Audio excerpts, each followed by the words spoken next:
Bismillahirrahmanirrahim. Assalamu alaikum students. I hope you all people will be fine. Okay.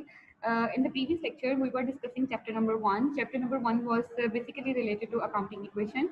तो वहाँ पर हम लोगों ने accounting equation को जो था in detail discuss कर लिया था. Now we are going to our chapter number 2. और chapter number 2 का जो title है, notes are already forwarded into your WhatsApp group. तो चैप्टर नंबर 2 का बेसिकली जो टाइटल है that is chapter number 2 recording changes in financial position. तो अगर हम recording changes in financial position की बात करें तो अगर चेंजेस रिकॉर्डिंग चेंजेस का मतलब तो है कि जो भी चेंज आता जाएगा उसको रिकॉर्ड करते जाएंगे. अब चेंज बेसिकली क्यों आता है? हर बिजनेस ट्रांजेक्शन के साथ हमारे प्रोसेस में चेंज आ जाता है. ठीक है. तो रिकॉर्डिंग चेंजेस का मतलब तो सिंपली यही है कि आपने हर ट्रांजेक्शन को अपने पास रिकॉर्ड कर ले रहे हैं. ठीक है. लाइक ट्रांजेक्शन कुड इंक्रीज और could decrease your concern item. ठीक है. जिस भी आइटम से रिलेटेड आपकी ट्रांजेक्शन होगी या उसमें इंक्रीज हो जाएगा या उसमें डिक्रीज हो जाएगा. अच्छा, अगर हम फाइनेंशियल पोजीशन की बात करें and if you remember the definition of the balance sheet, तो बैलेंस शीट में हम क्या कहते हैं? Balance sheet basically shows the financial position of an organization. किसी भी ऑर्गेनाइजेशन की जो फाइनेंशियल पोजीशन को शो करते हैं वो कौन सी चीज शो करती है? उसकी बैलेंस शीट. ठीक है. अच्छा, बैलेंस शीट के अंदर बेसिकली कौन कौन से अकाउंट्स इफेक्ट हो रहे होते हैं? बैलेंस शीट के अंदर हमारे एसेट्स इफेक्ट होते हैं, हमारी लायबिलिटीज इफेक्ट होती है और हमारी ऑनर्ड इक्विटी इफेक्ट होती है. ठीक है. तो बेसिकली फाइनेंशियल पोजीशन के अंदर हमारे 3 मेजर अकाउंट्स इफेक्ट होते हैं, आपके एसेट्स, लायबिलिटीज और honoured equity. So recording changes in financial position का मतलब है कि हम लोगों ने एसेट्स से रिलेटेड, लायबिलिटी से रिलेटेड और ऑनर्ड इक्विटी से रिलेटेड, इन तीनों चीज़ों से रिलेटेड जितनी भी ट्रांजेक्शन होंगी उनको हमने अपने पास रिकॉर्ड करना है. ठीक है. अच्छा, अब रिकॉर्ड किस तरह से करना है उसके लिए आपके पास अकाउंटिंग साइकिल मौजूद है. हमारे पास अकाउंटिंग साइकिल के अंदर बेसिकली जब आपको अकाउंटिंग की डेफिनेशन हमने पढ़ी थी तभी आपको याद होगा हमने कहा था accounting is an art of recording, classifying and summarizing. Summarizing के बाद बल्कि वहाँ पे इंटरप्रेटिंग भी कहते हैं and communicating the business transactions. ठीक है. In the form of financial statements. तो बेसिकली अकाउंटिंग साइकिल के जो मेजर 3 स्टेप्स होते हैं ना, वो रिकॉर्डिंग है, वो क्लासिफाइंग है और वो समराइजिंग है. हम ट्रांजेक्शन्स को अपने पास रिकॉर्ड करते हैं. रिकॉर्डिंग बेसिकली अगर आपको याद हो तो रिकॉर्डिंग होती है in the form of journal. ठीक है. क्लासिफाइंग की बात करते हैं तो हम उसकी क्लासेस बना देते हैं in the form of ledgers. फिर उसके बाद उसका ट्रायल बैलेंस बनाते हैं तो उसकी समरी एक फॉर्म वो प्रेजेंट कर देते हैं. फिर एंड प्रोडक्ट की फॉर्म में हम फाइनेंशियल स्टेटमेंट्स बना लेते थे. फाइनेंशियल स्टेटमेंट में हमारे पास बैलेंस शीट हो जाती थी, इनकम स्टेटमेंट होती थी, इसके अलावा हमारे पास कैश फ्लो स्टेटमेंट होती है. ठीक है. और जो ऑनर इक्विटी स्टेटमेंट है वो हमारे पास बैलेंस शीट में कवर हो जाती है. सो यहाँ पर बेसिकली अकाउंटिंग साइकिल के 3 मेजर स्टेप्स हैं, रिकॉर्डिंग, क्लासिफाइंग और समराइजिंग. अच्छा, इसके बाद देखो अकाउंटिंग रिकॉर्ड. अब जो रिकॉर्डिंग चेंजेस की बात कर रहा था, अब यहाँ पे अकाउंटिंग रिकॉर्ड्स हम यूज करेंगे ना टू रिकॉर्ड द डेटा. ठीक है. रिकॉर्डिंग अकाउंटिंग रिकॉर्ड्स बेसिकली क्या है? Means of storing the accounting information. Accounting की जितनी भी इन्फॉर्मेशन है उसको स्टोर करने के लिए जितने भी वेज और मीन्स हम यूज करेंगे they are called accounting records. और अब बेसिकली जो हमारे पास लेटेस्ट अकाउंटिंग है उसके अंदर नंबर वहाँ पे आप नंबर 1 पे यूज़ करते थे ना रिकॉर्डिंग के लिए, हम कहते थे जर्नल. लेकिन यहाँ पे पहले वो लेजर को कंसीडर करेगा, उसके बाद हम जर्नल को डिस्कस करेंगे. ठीक है. So today's lecture will cover the topic of accounts और द लेजर्स. ठीक है. अकाउंट्स को हम लेजर भी कहते हैं, लेजर को अकाउंट्स भी कह सकते हैं. अकाउंट्स की डेफिनेशन आपको ऑलरेडी भी पता है, अगेन चेक कर लेते हैं. Basic summary device of accounting. ये basic summary device of an accounting की बेसिक समरी डिवाइस होती है. It records all the changes could be happen in form of increase or the decrease in a particular asset, liability और honor equity. ठीक है. ये जो previous हम लोगों ने डिस्कस किया था कि अभी वो फाइनेंशियल पोजीशन के अंदर रिकॉर्ड चेंजेस को रिकॉर्ड करने के लिए कह रहे हैं. तो फाइनेंशियल पोजीशन के अंदर हमारे पास जो था एसेट्स, लायबिलिटीज और ऑनर इक्विटी में जो भी इंक्रीज या डिक्रीज आएगा ये उसको अपने पास रिकॉर्ड कर लेगा. In the result of transactions, definitely transaction की वजह से कोई ना कोई चेंज आएगा एट वन प्लेस, एक ही जगह पर. ठीक है. Ledger is also called group of accounts. Ledger को हम ग्रुप ऑफ अकाउंट्स भी कहते हैं. Ledger will be prepared in the same order as are shown in the balance sheet, liquidity based. अगर आपको याद हो तो लास्ट टाइम जब हम बैलेंस शीट की बात कर रहे थे तो हमने कहा था कि बैलेंस शीट के अंदर हम जिन एसेट्स को मेंशन करते हैं उनको लिक्विडिटी की बेस पे मेंशन करते हैं. इसी तरह से लायबिलिटीज को भी लिक्विडिटी बेस पर, जो करंट लायबिलिटीज होती हैं वो पहले मेंशन होती हैं, जो लॉन्ग टर्म लायबिलिटीज होती हैं वो उसके बाद में, और जो हमारी ऑनर इक्विटी होती है वो बिल्कुल एंड पे चली जाती है. ठीक है. तो यहाँ पर भी जो लेजर्स हैं, जब हम लेजर्स को प्रिपेयर करेंगे तो बिल्कुल वो बैलेंस शीट वाली ही उसके ऑर्डर के अंदर उसको प्रिपेयर करेंगे. पहले जो करंट एसेट्स होंगे उनके लेजर्स बनेंगे, उसके बाद फिक्स्ड एसेट्स के, फिर करंट लायबिलिटीज के, फिर फिक्स्ड लायबिलिटीज के या लॉन्ग टर्म लायबिलिटीज के, और फिर ऑनर इक्विटी का. ठीक है. तो यहाँ पर क्या होगा, अकाउंट्स क्या होता है? एक स्पेसिफिक, कोई भी एक स्पेसिफिक लायबिलिटी, कोई स्पेसिफिक एसेट, कोई भी स्पेसिफिक ऑनर इक्विटी है, उसके अंदर जितनी भी ट्रांजेक्शन होंगी उसकी वजह से जितना भी इंक्रीज और डिक्रीज होगा उसके अंदर उन सबको वन प्लेस के ऊपर हम रिकॉर्ड कर लेंगे. ठीक है. मतलब उसकी पूरी एक क्लास बना लेंगे, एक अकाउंट बना लेंगे. ठीक है. ओके. अच्छा, नेक्स्ट अब आपके पास आ रहे हैं types of accounts. Types of accounts में दो तरह के अकाउंट्स की टाइप्स दो तरह की होती हैं. एक टी टाइप या उसको टी अकाउंट कहते हैं. जो नॉर्मली आप लोग ने पहले भी बनाना सीखा हुआ है, ठीक है, वो बेसिकली जो था उसको जो आप उसमें लेजर बनाते थे या जो भी आप उसके अंदर अकाउंट्स बनाते थे, यहाँ पर हम उनको टी टाइप या टी अकाउंट कहते हैं, ठीक है। और सेकंड फॉर्म होती है running balance form of account. Running balance, इन दोनों को भी हम लोग देख लेते हैं कि किस तरह से उसके अंदर हमारी ट्रांजेक्शन रिकॉर्ड होंगी। Three components of T account. T account के तीन बेसिकली कंपोनेंट्स होते हैं। नंबर वन, ये आपको आइडिया होगा, नंबर वन पे हम लोग क्या लिखते हैं, title of the account. Title, जो भी टाइटल होगा अकाउंट का, हम सबसे पहले उसके ऊपर टाइटल मेंशन कर देते हैं, ठीक है। ये दिस इज, ये हमारा कैश अकाउंट है, ये हमारा फर्नीचर अकाउंट है, बिल्डिंग अकाउंट है, वट एवर जो भी अकाउंट होगा उसके ऊपर हम उसका टाइटल लिख देंगे। नेक्स्ट उसके पास हमारे पास आती है उसकी left side of the account, then right side of the account. जो अकाउंट की लेफ्ट साइड होती है उसको हम डेबिट साइड कहते हैं, और जो अकाउंट की राइट साइड होती है उसको हम क्रेडिट साइड कहते हैं, ठीक है। Debit and credit words are used to indicate increase and decrease, ठीक है। वो डेबिट और जो क्रेडिट वर्ड्स हमारे उसमें यूज होते हैं ना, वो बेसिकली आपके इंक्रीज और डिक्रीज को इंडिकेट कर रहे होते हैं, ठीक है। तो the increase and decrease depends upon the type of account. अब टाइप ऑफ अकाउंट के ऊपर डिपेंड करता है। अच्छा देखो, डेबिट हो सकता है इंक्रीज को शो करा, हो सकता है डिक्रीज को शो करा, लेकिन ये डिपेंड किसके ऊपर करता है, टाइप ऑफ अकाउंट के ऊपर कि आप किस टाइप के अकाउंट की बात कर रहे हैं। तो यहाँ पर उसने कुछ रूल्स, आप ये समझ लें कि उसने आपको रूल्स बताए हैं। जैसे for example for assets, assets में क्या है, अगर इंक्रीज इन एसेट होता है तो फिर वो डेबिट एंट्री है, ठीक है। और टू डेबिट द अकाउंट, हम उस अकाउंट को क्या कर लेंगे, डेबिट कर लेंगे। अगर हमारे पास इंक्रीज इन एसेट होता है तो हम उसको कैसे रिकॉर्ड करते हैं, डेबिट डेबिट रिकॉर्ड करते हैं। And if there is a decrease in asset then we pass a credit entry, फिर हम उसको क्या करते हैं, क्रेडिट करते हैं। ये रूल्स अगर आपको पहले भी याद होंगे कि increase in asset is debit and decrease in asset is credit, ठीक है। अच्छा, लाइबिलिटीज में क्या होता है, लाइबिलिटीज में ऑपोजिट हो जाता है। डिक्रीज इन लाइबिलिटी को डेबिट साइड के ऊपर रिकॉर्ड करते हैं और इंक्रीज इन लाइबिलिटी को क्रेडिट साइड पे रिकॉर्ड करते हैं, ठीक है। मतलब लाइबिलिटीज में अगर इंक्रीज होगा तो वो क्रेडिट होंगी, तो वो क्रेडिट साइड पे रिकॉर्ड होंगी, और अगर डिक्रीज इन लाइबिलिटी होती है तो वो डेबिट होंगी और उसको हम डेबिट साइड पे अपने पास रिकॉर्ड भी करेंगे। और कैपिटल, कैपिटल में भी सेम लाइबिलिटीज वाला वो सीन होगा, जिसमें हम डिक्रीज इन लाइबिलिटी को जो है वो डेबिट करेंगे और इंक्रीज इन लाइबिलिटी हमारे पास क्रेडिट होगी, ठीक है। ये रूल्स ऑलरेडी भी आपको याद है, जिसके अंदर एसेट, लाइबिलिटी और ऑर्डर इक्विटी, बल्कि हम लोगों ने यहाँ पर ऑलरेडी डिस्कस किया हुआ था एक्सपेंसेस और रेवेन्यूज के रूल्स को भी डिस्कस किया हुआ था। अगर एक्सपेंसेस के अंदर इंक्रीज आता है तो वो डेबिट होगा, इफ एक्सपेंसेस आर डिक्रीज तो उनको हम क्रेडिट करते हैं। सेम रेवेन्यू में इंक्रीज आता है तो वो क्रेडिट होगा, और अगर रेवेन्यू में डिक्रीज आता है तो वो हमारे पास उसको हम लोग डेबिट कर देंगे, ठीक है। तो डबल एंट्री सिस्टम, अच्छा यहाँ तक उसने बेसिकली आपको जनरली डेबिट और क्रेडिट के रूल्स बता दिए। अकाउंट की बेसिकली तीन पोर्शन थे, टाइटल ऑफ अकाउंट मेंशन कर देंगे, एक उसकी डेबिट साइड होगी और एक उसकी क्रेडिट साइड होगी। डेबिट साइड और क्रेडिट साइड को या तो वो इंक्रीज को इंडिकेट करेगा या डिक्रीज को, तो वो हमने बता दिया एसेट में इंक्रीज को डेबिट इंडिकेट करेगा, डिक्रीज को क्रेडिट। लाइबिलिटीज में इंक्रीज को क्रेडिट इंडिकेट करेगा और डिक्रीज को डेबिट, और इसी तरह से कैपिटल में इंक्रीज को क्रेडिट इंडिकेट करेगा और डिक्रीज को डेबिट इंडिकेट करेगा, ठीक है। नेक्स्ट आपके पास आ रहे double entry system of accounting. Accounting का double entry system, double entry system का मतलब है every transaction has a dual aspect, ठीक है। हर ट्रांजेक्शन का दो एस्पेक्ट्स होंगे, ठीक है। If there is a debit then there will be must the credit of the same amount, ठीक है। डुअल एंट्री सिस्टम में का मतलब है हर ट्रांजेक्शन के दो एस्पेक्ट्स हैं, दो अकाउंट्स की वजह से इफेक्ट हो रहे होंगे। एक अकाउंट जो आपका वो है डेबिट हो रहा होगा और सेम उसी अमाउंट के साथ कोई और अकाउंट वहाँ पे क्रेडिट भी हो रहा होगा, ठीक है। तो ये आपका बेसिकली है डबल एंट्री सिस्टम, इसको हम डबल एंट्री सिस्टम कहते हैं, जिसमें हमारे पास एक ट्रांजेक्शन की वजह से कम से कम एटलीस्ट दो अकाउंट इफेक्ट होंगे और वो सेम अमाउंट के साथ डेबिट और क्रेडिट हो रहे होंगे, ठीक है। ओके, नेक्स्ट आपके पास कैपिटल, कैपिटल की बात करें। अच्छा देखो, अभी हम बात कर रहे थे assets is equals to liabilities plus owner equity. अच्छा, यहाँ पर कैपिटल का वर्ड यूज नहीं हुआ। अगर कैपिटल के वर्ड के बारे में ऑलरेडी आप लोगों ने पढ़ा होगा तो आपने कहा होगा capital is basically the honours investment in the business. जो ऑनर की इन्वेस्टमेंट होती है बिजनेस के अंदर उसको हम कैपिटल कहते हैं। अच्छा, और कैपिटल को हम क्या कह सकते हैं, कैपिटल को हम ऑनर इक्विटी भी कहते हैं, ठीक है। अच्छा, लेकिन यहाँ पर जो लेटेस्ट हमारे पास जो अकाउंटिंग ट्रेंड्स हैं उसके अंदर थोड़ा सा इसका डिफरेंट है।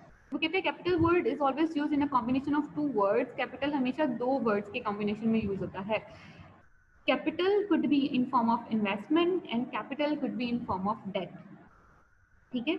मतलब कि आप ये कह लो कि जैसे हम कहते हैं ना assets is equals to liabilities plus owner equity, तो वो जो वहाँ पर लायबिलिटी होती है, लायबिलिटी बेसिकली हमारी एक्सटर्नल इन्वेस्टमेंट होती है और ऑनर इक्विटी हमारी क्या होती है, इंटरनल इन्वेस्टमेंट। वो कहते हैं जो आपकी इंटरनल इन्वेस्टमेंट है वो भी और जो आपकी एक्सटर्नल इन्वेस्टमेंट है वो भी, दोनों ही जो आपके इन्वेस्टमेंट्स हैं वो दोनों ही कैपिटल इन्वेस्टमेंट हैं, ठीक है।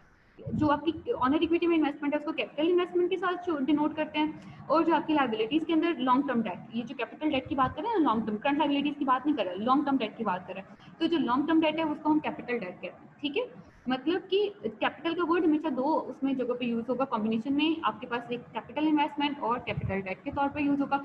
जो हम सिंपल पहले कैपिटल की बात करते हैं कि कैपिटल डिनोट्स ऑनर्स इन्वेस्टमेंट, वो कॉन्सेप्ट गलत है। अब उस कॉन्सेप्ट को खत्म कर दें, ठीक है। कैपिटल का मतलब है कि कैपिटल के अंदर दो तरह, कैपिटल इन्वेस्टमेंट अगर ऑनर लेकर आ रहा है तो वो कैपिटल इन्वेस्टमेंट होगी, अगर आप एक्सटर्नली लॉन्ग टर्म इन्वेस्टमेंट ले रहे हैं तो उसको हम कैपिटल डेट कहेंगे, ठीक है। ओके, नेक्स्ट बात करें उसमें एक और कॉन्सेप्ट आपको बताया कैपिटल कॉस्ट का। कैपिटल कॉस्ट बेसिकली जो एक्सपेंसेस हमारे पास बड़े बड़े जो मतलब लार्जर एक्सपेंसेस होते हैं ना हमारे बिजनेस के अंदर, जो नॉर्मली हम अपने एसेट्स के ऊपर करते हैं, ठीक है, उनको हम कैपिटल, उनको बेसिकली हम उन एसेट्स की कॉस्ट को कैपिटलाइज कर लेते हैं। देखो नॉर्मली हम बिजनेस के अंदर जितनी भी कॉस्ट इनकर करते हैं, जो भी खर्चे करते हैं, हम उनको एक्सपेंसेस कहते हैं, ठीक है। और एक्सपेंसेस को हम क्या अपने पास रिकॉर्ड कर लेते हैं कि जी हाँ जी बिजली का बिल पे कर दिया, एडवर्टीजमेंट के एक्सपेंसेस पे कर दिए हैं, सैलरीज पे कर दी हैं, वेजेस पे कर दी हैं, ट्रांसपोर्ट का एक्सपेंस पे कर दिया, ठीक है। ये सारे हमारे एक्सपेंसेस है ना, तो इन एक्सपेंसेस को हम अपनी इनकम स्टेटमेंट में या फिर प्रॉफिट एंड लॉस अकाउंट में रिकॉर्ड कर लेते थे। अच्छा, अब बेसिकली क्या होता है, हमने फर्नीचर खरीदा तो फर्नीचर पे भी तो एक्सपेंस हुआ है, ठीक है। हमने बिल्डिंग खरीदी है, बिल्डिंग पर भी एक्सपेंस हुआ है। हम लोगों ने मशीनरी खरीदी है, मशीनरी पर भी एक्सपेंस हुआ है, लेकिन हम उनको एक्सपेंसेस की साइड पर मेंशन नहीं करते। हम क्या करते हैं, हम बेसिकली उसकी कॉस्ट को कैपिटलाइज कर लेते हैं। हम उसकी कॉस्ट को क्या कर लेते हैं, कैपिटलाइज कर लेते हैं। अब जो कॉस्ट कैपिटलाइज हो जाती है तो फिर वो एक्सपेंसेस में शो नहीं होती। हम जो कैपिटलाइज करते हैं कॉस्ट को, वो एसेट्स में शो करते हैं हम उन कॉस्ट को, और उसका फिर छोटा छोटा पोर्शन जैसे डेप्रिसिएशन की फॉर्म में, ठीक है, उनको हम फिर एक्सपेंसेस में आहिस्ता आहिस्ता कवर करते जाते हैं, ठीक है, आहिस्ता आहिस्ता उसको क्या कहते हैं, एक्सपेंसेस में ट्रांसफर करते जाते हैं। तो कैपिटल कॉस्ट बेसिकली क्या होती है, जो हम अपने बिगर एसेट्स के ऊपर लार्जर अमाउंट्स के अंदर जो स्पेंडिंग्स करते हैं उनको हम कैपिटल कॉस्ट कहते हैं। उसको बेसिकली हम क्या कहते हैं, बेसिकली हम उन कॉस्ट को कैपिटलाइज कर लेते हैं, ठीक है। उस कॉस्ट को हम फौरी तौर पे अपने एक्सपेंस में रिकॉर्ड नहीं करते, उस कॉस्ट को हम क्या कहते हैं, कैपिटलाइज कर लेते हैं। फिर उसके जो छोटे छोटे पार्ट्स हैं उन पार्ट्स को फिर हम लोग अपने एक्सपेंसेस में ट्रांसफर करते जाते हैं, ठीक है। सो यहाँ पे कैपिटल कॉस्ट में आपको ये बताया, capitalize the cost of long lived asset, जो हमारे पास लॉन्ग लिव्ड एसेट्स होते हैं ना, जिनकी लाइफ ज़्यादा होती है, उनकी कॉस्ट को कैपिटलाइज करने के लिए उनको हम वहाँ पे हम कहते हैं कि हमने उनके ऊपर कैपिटल कॉस्ट इनकर की है, ठीक है। और वो डायरेक्टली फौरी तौर पे एक्सपेंस साइड पे रिकॉर्ड नहीं होती, ठीक है। नेक्स्ट आपके पास आ रहा है working capital. Working capital basically used for to meet the day to day operations of the business. जो day to day operations of the business को यूज करने के लिए हम वर्किंग कैपिटल को यूज करते हैं। और वर्किंग कैपिटल के अंदर बेसिकली ऑल करंट एसेट्स, जो भी आपके कैश हैं, आपके नोट रिसीवेबल हैं, अकाउंट रिसीवेबल हैं, ऑफिस सप्लाईज हैं, ठीक है, इनको हम बेसिकली वर्किंग कैपिटल कंसीडर करते हैं कि ये हमारा वर्किंग कैपिटल है। क्विकली करंट एसेट्स को हम लोगों ने विद इन 1 ईयर कैश में कन्वर्ट करना होता है ना, तो यहाँ से जो 1 ईयर कैश में कन्वर्जन से, चाहे वो हमारे सप्लाईज होती हैं या जिस तरह से हमारा स्टॉक होता है, इन्वेंट्रीज होती हैं, चाहे हमारे रिसीवेबल हों, चाहे हमारे नोट रिसीवेबल हों, चाहे हमारा कैश हो, तो इन सब चीज़ों को यूज़ करके हम क्या करते हैं, अपनी बिजनेस की जो डे टू डे रिक्वायरमेंट्स होती हैं उनको मीट करते हैं। इनको हम वर्किंग कैपिटल कहते हैं, ठीक है। वर्किंग कैपिटल का एक फार्मूला आपको हमारे पास ये भी होता है जिसमें हम कहते हैं current assets minus current liabilities. उसमें उसका मतलब ये है कि जब हम अपने करंट एसेट्स में से करंट लायबिलिटीज को माइनस करके देखते हैं, उसके पर्पस क्या होता है, उसका पर्पस बेसिकली ये है कि जो हम ये देखते हैं कि क्या हमारे पास इतने एसेट्स मौजूद हैं कि अगर हमने अपनी करंट लायबिलिटीज, क्योंकि करंट लायबिलिटीज भी वो लायबिलिटीज है ना जिन्हें हमने विद इन 1 ईयर पे करना है, तो हम वहाँ पर ये चेक करते हैं कि हमारे पास करंट लायबिलिटीज का जो करंट एसेट से आने वाली अमाउंट एटलीस्ट मिनिमम इतनी ज़रूर होनी चाहिए कि हम उसमें से अपनी करंट लायबिलिटीज को पे ऑफ कर सकें, ठीक है। अच्छा, यहाँ पर उसने अब आपको अकाउंट्स की एक एग्जांपल दे दी है। एग्जांपल में उसने आपको बताया है owner number 1, transaction number 1, owner invest ₹50,000 cash in business on 16 April को उसने बिजनेस के अंदर 50,000 कैश इन्वेस्ट कर दिया है। ट्रांजेक्शन नंबर 2 में कहता है purchase office equipment for ₹20,000 cash, फिर उसने 20,000 कैश का ऑफिस इक्विपमेंट परचेज कर लिया है। फिर कहता है पे ₹1,000 नोट्स पेबल, और उसने फिर 10,000 के नोट्स पेबल पे करनी है, ठीक है। ओके, अब देखो, अब ट्रांजैक्शन बेसिकली उसने यहाँ पे आपको कैश अकाउंट बना के दिखाया है, ठीक है।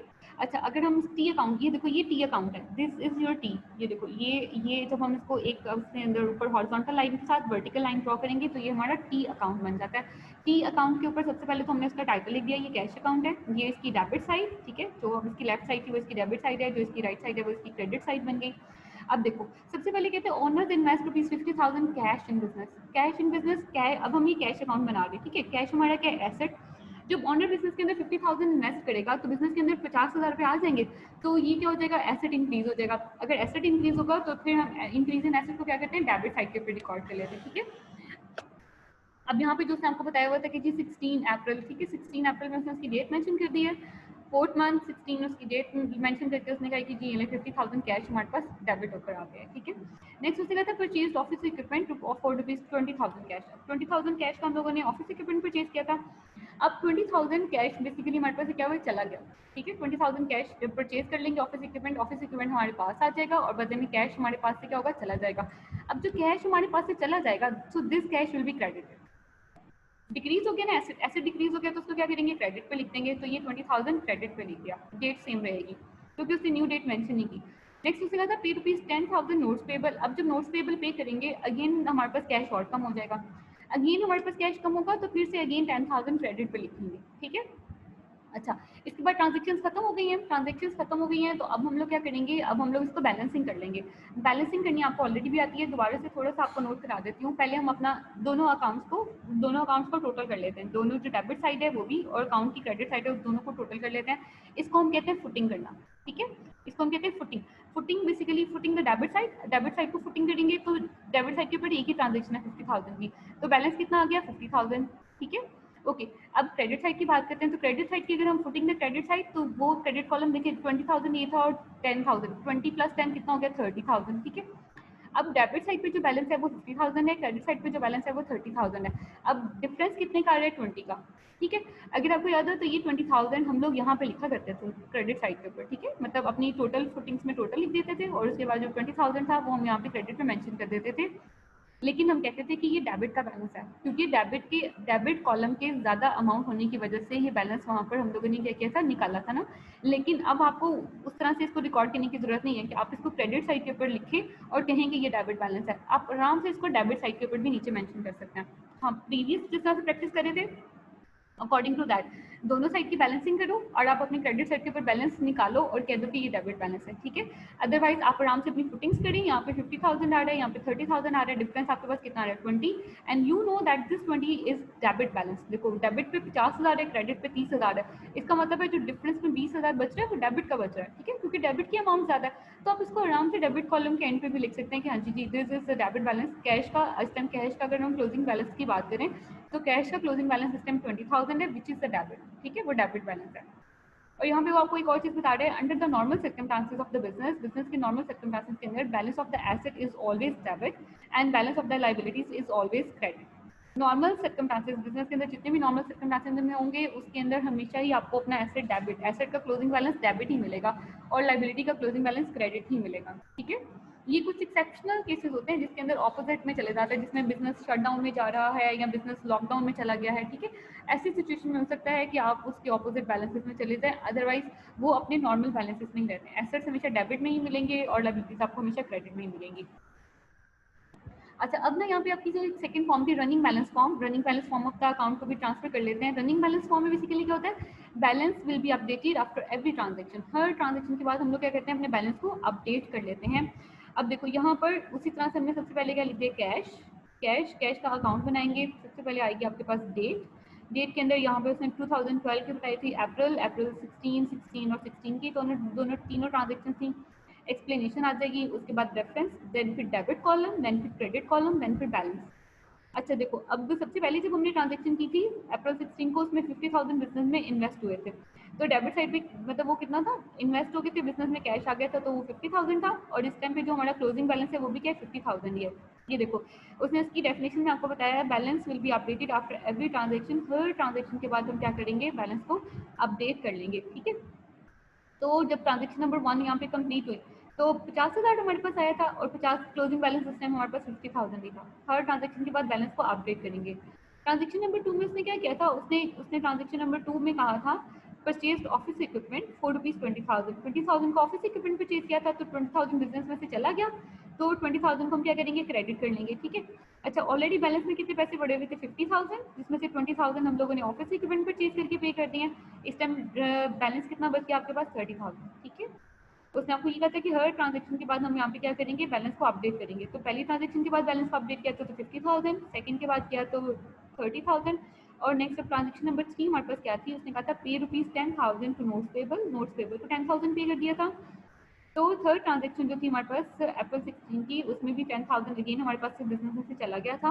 अब पहले से बैलेंस, क्लोजिंग बैलेंस हमारे पास कितना बड़ा हुआ था 30,000, उसमें से मजीद 10,000 पे कर देंगे तो क्लोजिंग बैलेंस कितना आ जाएगा हमारे पास 20,000। ठीक है, यहाँ पर हमें उसकी फुटिंग्स करने की, बैलेंसेस को एक्सट्रैक्ट करने की ज़रूरत नहीं है। लास्ट ट्रांजेक्शन के बाद जो भी ट्रांजेक्शन में आपके पास बैलेंस मौजूद होगा उसको ही आप अपना फाइनल वो जो बैलेंस है उसको कंसीडर कर लेंगे। ठीक है, तो ये हमारा 20,000, देखो यहाँ पे फुटिंग्स करके जब निकाला था तो भी हमारा डेबिट का 20,000 आया था, और यहाँ पे भी जब हमने अपना क्लोजिंग बैलेंस देखा है तो डेबिट का ही आपके पास 20,000 आ रहा है।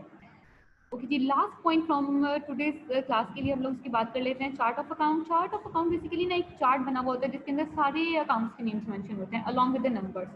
ठीक है, मतलब कि a list of all accounts titles, जितने भी हम अकाउंटिंग के अंदर जितने भी हम लोगों को अकाउंट टाइटल्स चाहिए उनकी पूरी लिस्ट बना के prepared by an accountant, accountant इसको प्रिपेयर करता है for items shown in the accounts are or mentioned or considered under the same account title। ठीक है, वो कहते हैं कि इसके अंदर पूरी एक लिस्ट बना देते हैं, चार्ट ऑफ अकाउंट के अंदर एक पूरी लिस्ट बन जाती है जिसके अंदर सारे अकाउंट टाइटल्स मौजूद होते हैं, और ये भी मेंशन होता है कि कौन कौन सी आइटम को हम लोगों ने इसी अकाउंट टाइटल के अंदर मेंशन करना है। जैसे हम ऑफिस इक्विपमेंट की बात करें, ठीक है, ऑफिस इक्विपमेंट में मतलब से प्रिंटर्स हैं, से प्रोजेक्टर्स हैं, से मल्टीमीडियाज हैं। ठीक है, मतलब कौन कौन सी चीज़ें जो कि कौन कौन सी आइटम्स, कौन कौन सी चीज़ें जो कि एक ही टाइटल के अंदर मेंशन होंगी वो सब हम चार्ट ऑफ अकाउंट में लिखते हैं। ठीक है, पूरे सारे के सारे अकाउंट टाइटल्स क्या होंगे, और for items shown in the accounts और मेंशन और कंसीडर, एक अकाउंट टाइटल कौन कौन सी प्रोडक्ट, कौन कौन से आइटम्स को अपने पास कंसीडर करेगा सेम अकाउंट टाइटल में, वो भी सब मेंशन होते हैं। ठीक है, तो एक तो सबके पास लिस्ट ऑफ अकाउंट टाइटल्स आ जाती हैं, फिर क्या होता है अकाउंट नंबर, हम एक जनरल नंबर असाइन करते हैं,